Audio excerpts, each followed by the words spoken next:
Peut-être Oui, allez-y, avant allez-y. d'entendre notre analyste dans ce studio sur cette question. D'abord, bon courage non seulement à M. Camara qui a réussi à obtenir une partie de son dû, et bon courage à tous ceux-là qui n'ont pas de relation comme lui pour Parce qu'on obtenir oui, on justement a l'impression cette que... petite partie. Parce que d'abord, l'État fait de grandes annonces. Oui, nous allons rembourser partiellement les dettes, mais pour avoir accès à ce montant-là ou à ce pourcentage réduit de ce remboursement, il faut avoir des relations, il faut avoir Bon, peut-être que d'autres de n'ont longues- pas, d'autres sont passés par, disons, le circuit normal. Et parlant de ce circuit normal, combien d'entreprises aujourd'hui dont les dus ont été payés et que ça ont été, disons, tout simplement empochés par des agents de l'État? D'accord. Elles sont nombreuses. Et vraiment, bon courage à ces Je rappelle, entreprises-là. d'accord, merci pour votre contribution, Moustapha Fiki. Je rappelle que sur les 2000 milliards de prévisions de paiement de la dette, je rappelle, et le chiffre, il est exact, 1600 milliards ont été décaissés en faveur de ces entreprises. Je rappelle aussi que ce sont des entreprises qui sont beaucoup plus dans le secteur des BTP. Je peux même citer quelques entreprises. Guiter en a reçu, Gicopress en a reçu, ce n'est pas de la publicité, mais aussi au niveau des entreprises de prestation de services, beaucoup aussi ont reçu de ce côté. Ça nous amène à poser cette question à notre invité avant d'avoir M. Alassane Touré sur la procédure ou en tout cas la chaîne de dépenses. Vous venez d'écouter cet entrepreneur qui en tout cas estime qu'il a reçu une partie quand même du règlement de la dette. Qu'est-ce que cela vous inspire? Est-ce que cela rentre dans la perspective de la relance effective de leurs activités sur le terrain? Je pense que M. Vicky a souligné bien le problème. Je pense qu'il a reçu, mais combien aussi n'ont pas reçu. Donc je pense qu'il faut se poser là la Dans question. le micro, s'il vous plaît, Ouais, pour nos auditeurs. oui, combien, comme M. Vicky l'a souligné, il y a une partie qui a reçu, peut-être, et une longue partie qui n'a pas reçu. Mais je pense que, comme il l'a si bien dit aussi, je pense que c'est surtout au niveau des sous-traitants. Parce que ces entreprises-là, ils travaillent avec des sous-traitants. Donc ces entreprises-là ont d'une certaine manière des emprunts aussi à régler auprès d'autres sous-traitants. Donc d'une certaine manière, si ces entreprises-là n'ont pas accès à ces financements, ça crée un problème de chaîne. C'est-à-dire que les sous-traitants de ces entreprises n'auront pas accès à leur financement, les salariés de ces entreprises n'auront pas accès à des salaires et ça peut créer un mouvement de chaîne. Donc je pense que c'est vraiment complexe, mais l'État fait des efforts. L'État fait des efforts parce que comme vous n'êtes pas sans savoir qu'on a des déficits à près de 4 000 milliards sur les 2-3 ans.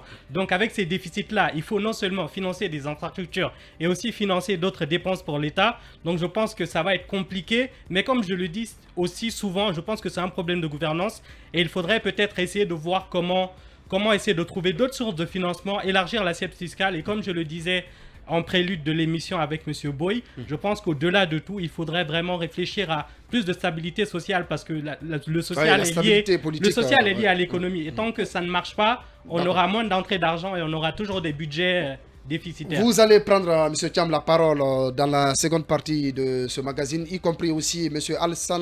Alassane plutôt Touré, qui est spécialiste en passation de marché. Vous allez tous prendre la parole derrière l'écran publicitaire, mais aussi les infos. Nous rejoindre dans la deuxième partie de Comptoir, le magazine axé sur l'actualité économique et du monde des affaires sur Film FM 95.3. Tous les lundis, ce magazine vous parvient pour vous permettre justement d'en savoir davantage sur l'actualité économique guinéenne. On était avec vous, M. Thiam. Aujourd'hui, l'État guinéen, sous la transition militaire, décide en tout cas d'éponger la dette intérieure par rapport aux créanciers. Vous estimez que c'est une mesure qui va permettre à court terme de pouvoir relancer les activités de ces entreprises? Oui, ça va surtout oxygéner les PME. Comme on le dit souvent, les PME sont dans des situations très complexes. Et le fait justement de pouvoir éponger une partie de ces dettes et pouvoir permettre aux PME d'avoir accès à un fonds de financement. On sait que l'essentiel du financement, c'est... On dit souvent, les économistes disent souvent que sans excédent brut d'exploitation, sans bénéfice, on peut pas créer quelque chose, on ne peut pas investir. Et vous savez que les entreprises en Guinée, la plupart ne s'autofinancent pas, c'est-à-dire qu'une partie des financements ne sont pas financés directement mais par des emprunts. Alors que d'une certaine manière, si les entreprises essayent d'éponger leurs dettes et qu'elles puissent vraiment s'autofinancer et avoir un taux d'autofinancement élevé, ça va non seulement leur permettre d'investir mais aussi parfois de générer aussi des activités. Est-ce que cela ne relance pas la problématique du financement des entreprises? Moustapha Vicky, on a eu à débattre sciemment de cette question dans ce magazine. La problématique aujourd'hui du financement de ces PME qui quand même apportent de la valeur ajoutée à l'économie nationale. Et de l'autre côté, la question de garantie au prêt. On a vu le fonds de garantie aux entreprises est créé, même si ce fonds aujourd'hui est confronté à un problème de statut. Mais il y a ces deux questions fondamentales auxquelles sont confrontées les entreprises. Les deux questions, sur la question du financement des PME, c'est très compliqué. On sait que malheureusement, on a des banques, mais comme dans beaucoup de pays africains, les banques ne financent pas assez les PME et les PME. Alors que si d'une certaine manière, les banques essaient de plaire plus de fonds, ça permettrait non seulement aux PME d'avoir plus d'activités, d'avoir plus d'investissements, d'avoir plus de croissance. Sur la deuxième question, c'est la solvabilité qui est liée aussi au fait du fonds de garantie. C'est-à-dire, est-ce que ces entreprises sont suffisamment solvables pour pouvoir rembourser? Ils sont dans la mesure de rembourser leur dette à échéance. Et voilà, justement, l'État essaie de préconiser d'autres solutions pour pouvoir amortir cette possibilité de voir les entreprises ne pas pouvoir financer. Et c'est cela, en fait, l'intérêt du fonds de garantie et d'autres types de dettes qui puissent vraiment permettre aux PME de pouvoir avoir une forme de solvabilité pour pouvoir capter les fonds. Mais moi, je dirais, au-delà même de cette garantie, je pense que c'est aussi le fonctionnement des banques. Est-ce que dans leur caractère, dans leur essence, ils ont envie de générer plus de crédits et d'octroi et d'être un moteur de la croissance? Et c'est en cela, c'est compliqué parce que certaines banques essayent juste d'avoir des profits et malheureusement ne sont pas là. Et en Guinée, on assiste à beaucoup plus de banques commerciales que de banques de développement. Justement parce que... Alors que c'est l'inverse qui devrait être beaucoup plus à solliciter. Des banques de développement et parfois aussi certaines entreprises, elles génèrent du profit, elles génèrent suffisamment de bénéfices pour pouvoir accompagner des entreprises, mais elles ne le font pas parce qu'elles préfèrent avoir, disons, un taux de rentabilité qui est plus important. C'est pourquoi, d'ailleurs, la relance, le plan de relance économique à travers le monde s'accentue beaucoup plus sur le financement monétaire, puisqu'on estime à date que les banques ont beaucoup de liquidités, certaines même ont des surliquidités, mais qui ne trouvent pas des mécanismes pour injecter ça dans le... C'est le problème, c'est-à-dire que les banques et certaines entreprises ont des moyens financiers, mais malheureusement, elles préfèrent justement faire payer le capital, gagner plus de profit, et malheureusement, comme on le voit dans beaucoup de pays, quand le profit n'est pas réinvesti dans l'investissement, on génère plus de profit, mais généralement, on ne peut pas aboutir à une grande croissance. Pourtant, cela, il va de la pérennité des PME en Guinée. Des PME et même de la pérennité du système économique global. On a pu le voir au Brésil tout récemment avec l'élection de Lula. C'est vrai que dans beaucoup de pays, comme on le voit, c'est beaucoup le profit. Et malheureusement, si le profit n'est pas réinvesti dans la chaîne de valeur, on ne peut pas créer de la croissance. Et ça, c'est... Allez-y, Maman Diombo. Oui, tout ça, c'est bien beau, mais il y a tout de même une question qui me taraude l'esprit parce que voilà, ils ont injecté au moins 1600 milliards de francs guinéens. Ils ont décaissé cela pour rembourser les dettes intérieures du pays, des entreprises. Mais est-ce que cela ne risque pas un peu d'impacter les caisses de l'État parce que nous avons plusieurs déjà entreprises, plusieurs infrastructures déjà en stand-by? Est-ce que cela ne peut pas impacter un peu Votre question est fondamentale parce que si on prend 1600 milliards alors qu'on a un déficit de près de 4000 milliards, ça va non seulement générer plus de dettes publiques et aussi qui dit dette publique dit remboursement de la dette et dit politique d'austérité pour pouvoir rembourser la dette, donc réduction des dépenses. Donc moi je le disais avec Boy avant l'entrée de l'émission, moi je pense que parce que depuis 10-20 ans, on a à peu près le même budget, 30 milliards, 35 milliards. Mais il faudrait peut-être essayer d'avoir autre chose, de trouver d'autres moyens de financement. Diversifier l'économie et les sources de financement. Et pour ça, il faut non seulement stabilité politique et stabilité économique.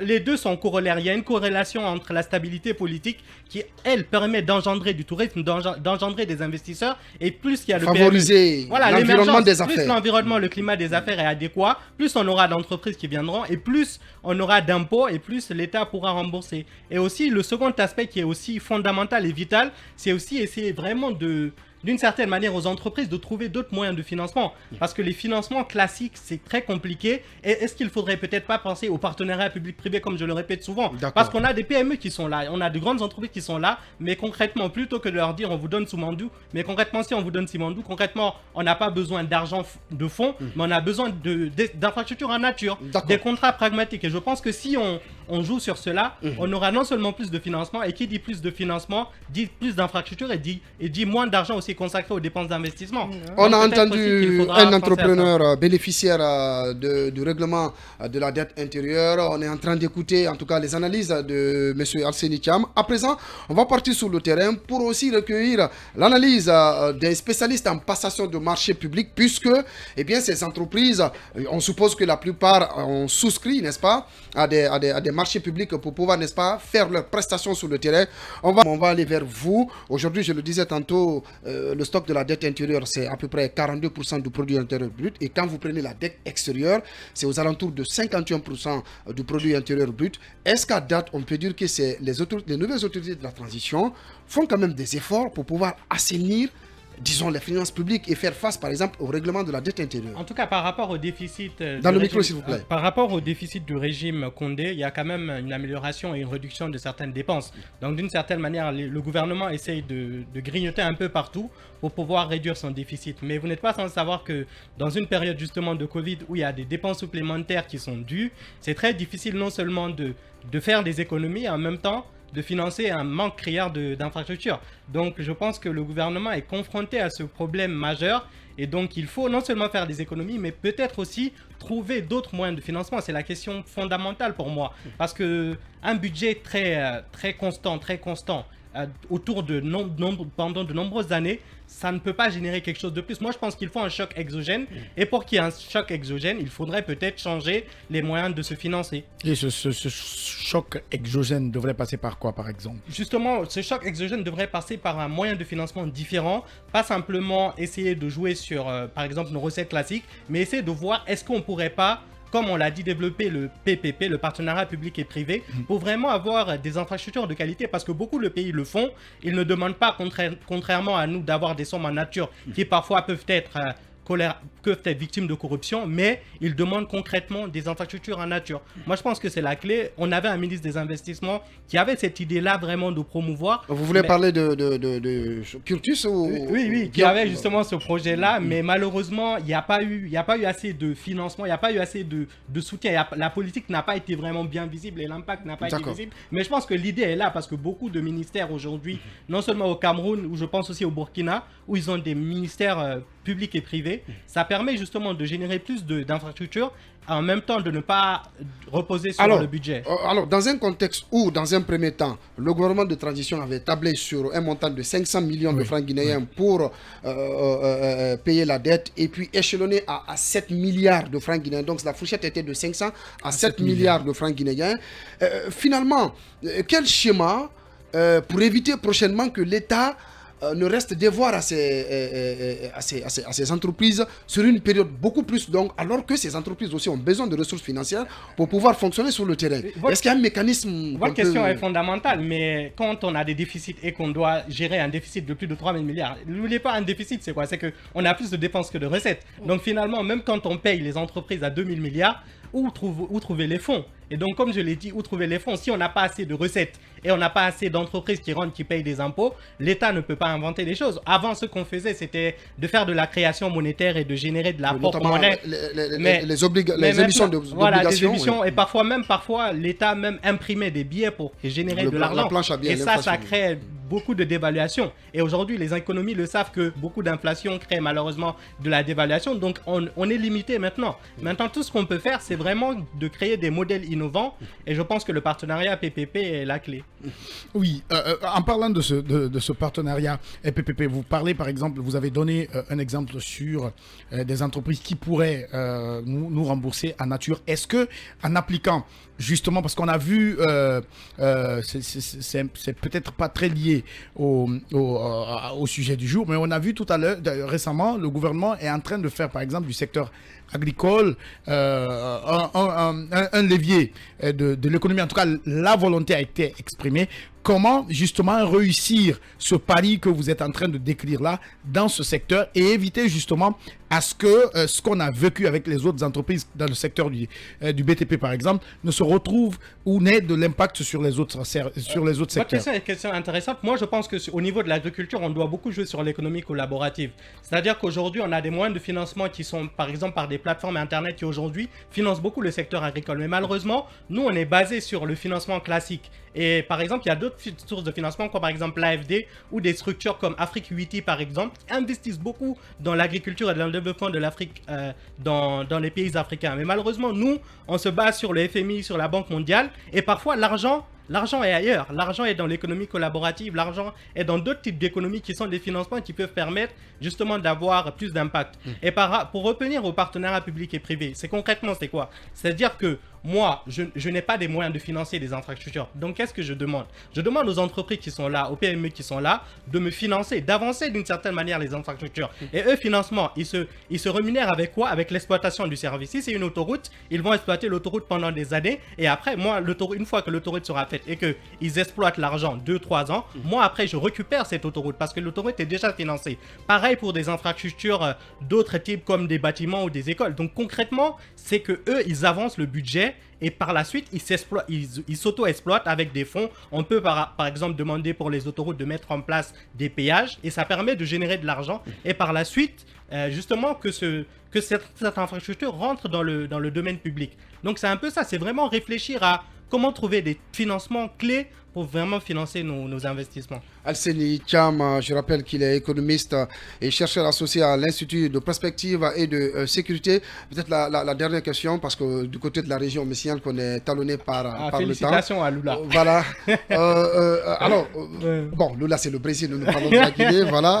L'information. Mais vous savez, c'est très connecté, parce que justement, c'est des économies qui sont émergentes et qui sont très connectées avec les pays du Sud. Donc, je pense qu'il y a beaucoup de connexions et surtout des économies socialistes. Je pense qu'on en a besoin vraiment pour améliorer la... Finalement, dans un contexte marqué aujourd'hui par la crise sanitaire, mais aussi il y a aussi le conflit russo-ukrainien qui bat son plein. Finalement, quelle perspective pour les PME de la place de pouvoir, n'est-ce pas, faire face à ces chocs exogènes? Je pense que ce sera vraiment complexe, mais moi je pense que globalement, comme on l'a dit, je pense que tout est connecté avec le climat social.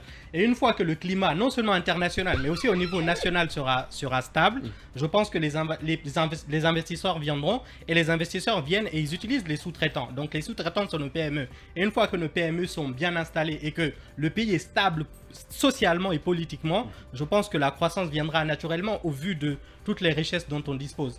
Grand merci à vous, M. Alseni Thiam, économiste et chercheur associé à l'Institut de prospective et de sécurité en Europe. Merci également à M. Alassane Touré, il est spécialiste en passation de marché. Nos remerciements également à M. Amara Kamara, entrepreneur qui a bénéficié du règlement partiel de sa dette vis-à-vis de l'État. C'était tout pour Comptoir de ce lundi. Merci pour votre fidélité. On se retrouve la semaine prochaine pour d'autres sujets au compte de Comptoir.